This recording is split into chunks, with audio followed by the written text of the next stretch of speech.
దేవునికి వందనాలండి. అయ్యగారికి అమ్మగారికి నా వందనాలండి. నా సాక్ష్యం ఏంటంటే అండి, మాది రామాయగూడెము అంటే ఆకివీడి దగ్గరండి. మా మనవాడండి స్టిఫెన్ పాల్ అండి పేరు. మరి మాకు ఒకరు చెప్పారండి, దహించు అగ్ని తమసయ్య గారు ప్రార్థనకి వెళ్తే మీ మనవాడికి ప్రార్థన చేస్తే తగ్గుతుందని చెప్పారండి. క్యాన్సర్ అండి, 7వ సంవత్సరం అండి బాబుకి. ఒమేగా హాస్పిటల్లో గుంటూరులో మేము చూపించుకున్నామండి. మరి చెప్పలేమని చెప్పారు హాస్పిటల్లో. అయితేని మేము ప్రార్థనకు వచ్చినప్పుడు అయ్యగారు ఒకసారి ప్రార్థన చేశారు. మా మనవాడికల్లా క్యాన్సర్ అండి, ప్రార్థన చేయండి అన్నప్పుడు చెప్పినప్పుడు మరి అయ్యగారు ప్రార్థన చేసి తైలం చేసి ఒకటి ఇచ్చి, అమ్మ క్రమంగా తగ్గుతుంది, ఏం పర్లేదు మీ మనవాడికి అని చెప్పారండి.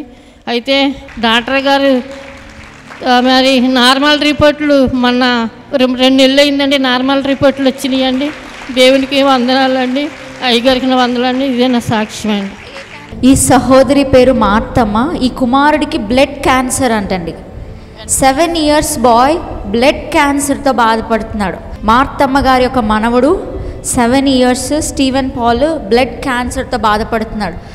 అయితే డాక్టర్స్ చెప్పలేమని చెప్పేశారంటండి. ఇంత చిన్న ఏజ్లో 7 సంవత్సరాల అబ్బాయి బ్లడ్ క్యాన్సర్తో బాధపడుతూ 8 నెలలు అయింది వచ్చి. డాక్టర్స్ చెప్పలేము అని చేతులెత్తేసిన సమయంలో మార్తమ్మ గారు ఈ కుమారుణ్ణి దహించగ్ని మందిరానికి తీసుకుని వచ్చారు. డాడీ గారితో ప్రార్థన చేయించుకున్నారంట. డాడీ గారు ఏం చెప్పలేదంట. మళ్ళా వెళ్ళి మళ్ళా వెనక్కి వచ్చి, డాడీ గారు ఈ అబ్బాయికి బ్లడ్ క్యాన్సర్ ఉంది, నా మనవుడికి బ్లడ్ క్యాన్సర్ ఉంది అని చెప్పినప్పుడు డాడీ గారు ఒకే ఒక మాట అన్నారంటండి, క్రమముగా దేవుడు స్వస్థపరుస్తాడు, ఈ కుమారుడికి స్వస్థత వస్తుంది అని ప్రేయర్ ఆయిల్ ఇచ్చారంటండి.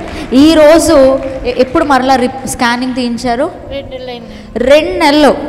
2 నెలల్లో మళ్ళా స్కానింగ్ తీస్తే ఈ కుమారుడికి బ్లడ్ క్యాన్సర్ లేదు అని డాక్టర్స్ రిపోర్ట్ ఇచ్చారంటండి. అన్ని రిపోర్ట్స్ నార్మల్ వచ్చాయంట.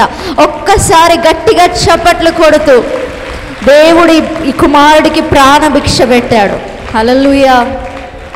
చిన్న ఏజ్లో ఈ అబ్బాయి ఎంత సఫర్ అయి ఉంటాడో ఒకసారి ఆలోచించండి. ప్రతిరోజు క్యాన్సర్ కోసం ట్రీట్మెంట్కి వెళ్తూ ఎంత ఇబ్బంది పడి ఉంటాడు. కానీ మన దేవుడికి అసాధ్యమైనది ఏదీ లేదు. దేవుడు తన సేవకుని వాడుకుని ఈ కుమారుడికి ప్రాణభిక్షను పెట్టాడు. గట్టిగా చప్పట్లు కొడుతూ హల్లెలూయా. ఇలాంటి సాక్ష్యాలు దహించగ్నిలో ఎన్నో ఉన్నాయండి. ఎంతమంది క్యాన్సర్ పేషెంట్లు, ఎంతమంది మరణకరమైన రోగాల నుండి దేవుడు స్వస్థపరిచాడు.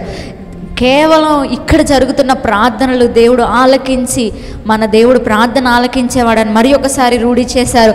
దేవునికే మహిమ కలుగునుగాక. ఆమెన్.